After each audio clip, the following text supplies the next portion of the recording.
Hi, I'm Moby and I'm here at Guitar Center. I remember my first experience with music, I would have been 3 years old. And I remember, it's probably one of my first ever memories. I was in the car with my mom and we were living in Danbury, Connecticut.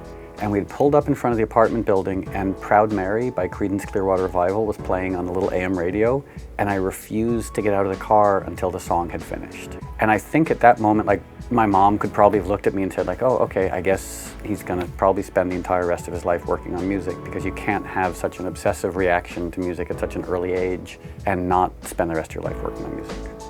Most of the music that I've made, I've produced myself, and sometimes I get lucky and I end up making music that's okay, but a lot of times like I'm confronted with my own limitations as a producer. So having Spike Stent involved, it just changed the dynamic, and I'm sure that anyone who's ever made music or even ever written anything or taken a photograph, you understand that your perspective on your work changes so dramatically the moment you share it with someone else. So having a producer around, someone like Spike, just really helped me to regain some objectivity. And then hoping that if the music we were working on with us, that maybe other people would like it as well.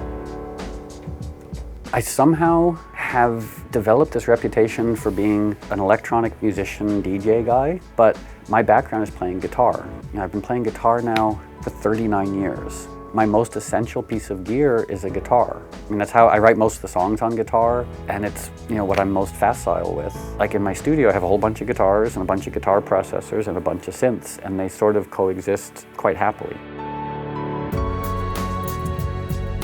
Well, I just spent the last, I guess, year and a half working on this album, Innocence, and we just finished the world tour, and the world tour consisted of 3 shows at the Fonda.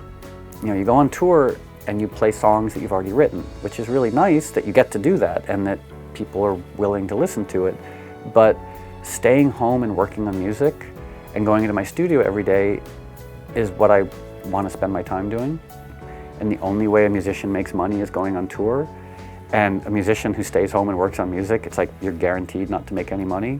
So I'll be home working on music and frustrating my manager.